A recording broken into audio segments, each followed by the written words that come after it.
안녕하십니까. 우리가 살고 있는 사회의 핫하고 핫한 이슈들을 함께 생각해보는 시간 만점왕 다이슈입니다. 만점왕 패널 여러분들과 함께 우리 사회의 재미있고 다양한 사건들을 속속들이 알아보고 집중적으로 탐구해보겠습니다. 여러분, 감동과 재미는 보너스라는 거. 자, 그럼 오늘은 어떤 이슈가 기다리고 있을까요? 자, 이름하여 만점왕 전화와 게스트들을 만나보겠습니다. 오늘은 자동차로 출퇴근을 하고 계시는 시민 한 분 나오셨습니다. 그리고 내비게이션 회사에서도 한 분 나오셨는데요. 그럼 두 분 본인 소개 부탁드립니다. 안녕하세요. 제가 운전한 지 벌써 1년이 지났거든요. 그런데 운전을 할 때마다 너무 화가 나서 나왔어요. 제가 아직 초보 운전자라서 내비게이션만 믿고 운전을 하는데 글쎄 내비게이션대로 가는 길마다 차가 꽉꽉 막혀요. 이거 고장 아닙니까? 고장난 내비게이션을 팔아도 되는 겁니까? 아닙니다. 저희는 절대로 고장난 내비게이션을 팔지 않습니다. 저희 내비게이션은 고객 만족도 1위를 받은 성능이 좋은 상품입니다. 저는 만족하지 않았다고요. 잠시 진정해 주시고요. 그런데 이 직진만 씨 말대로 정말로 고장난 내비게이션을 팔았다면 이건 큰 문제인데요. 그럼 오늘의 이슈 속으로 들어가 보겠습니다.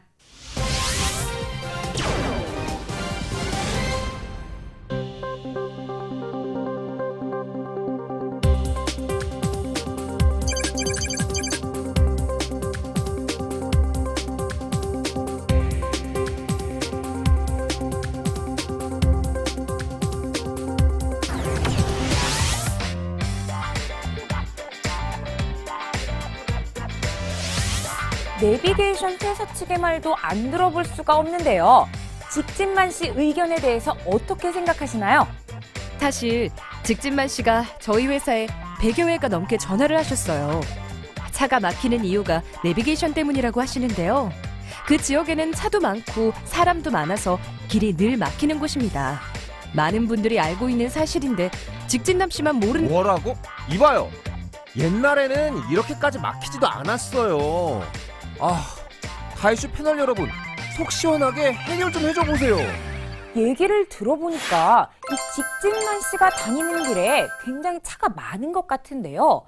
그렇다면 왜 이런 교통체증이 나오는지 궁금해집니다. 자, 그러면 오늘의 이슈를 해결하러 가보겠습니다.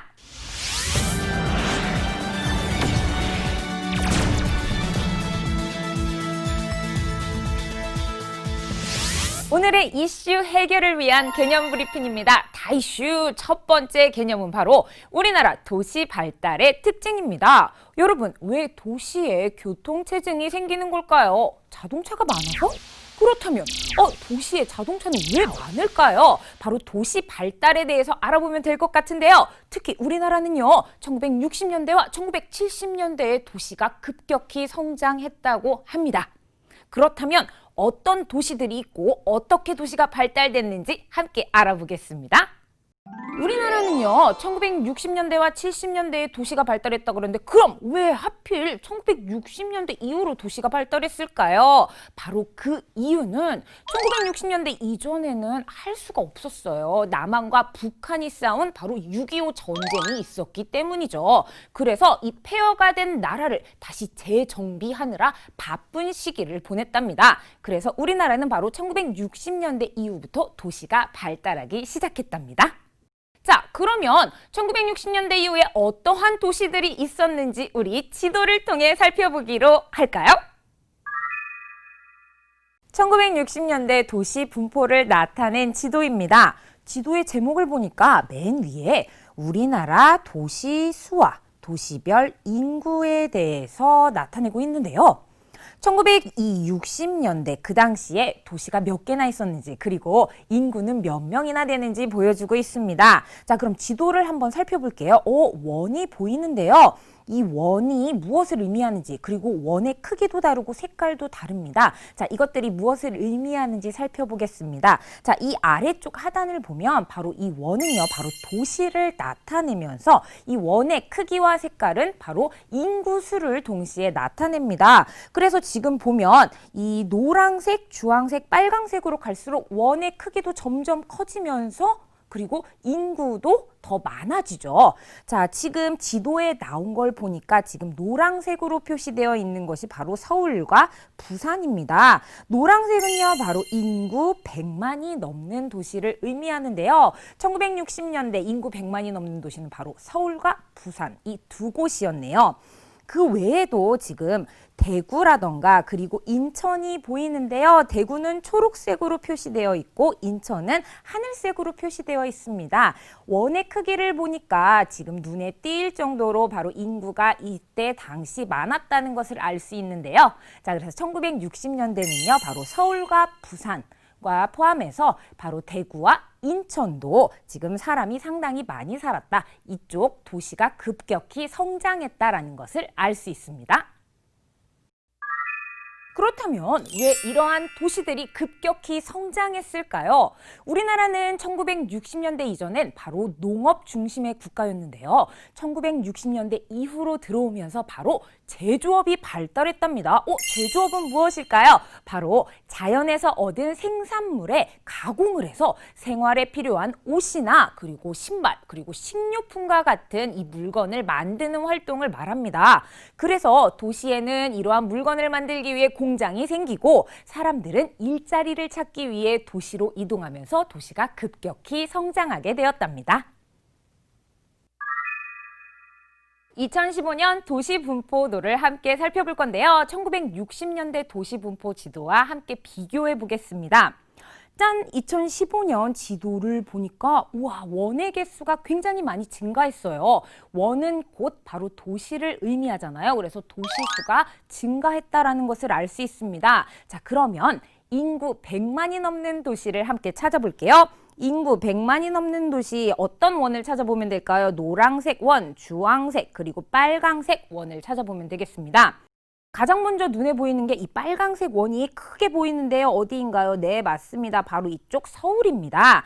자, 그리고 주황색 원 찾아볼게요. 인천과 그리고 여기 아래쪽에 부산이 보이네요. 이번엔 노란색 찾아보겠습니다. 이쪽 가운데에 있는 바로 수원, 대전, 광주, 대구, 창원, 울산. 와, 굉장히 많은 도시들이 인구 100만이 넘고 있는데요.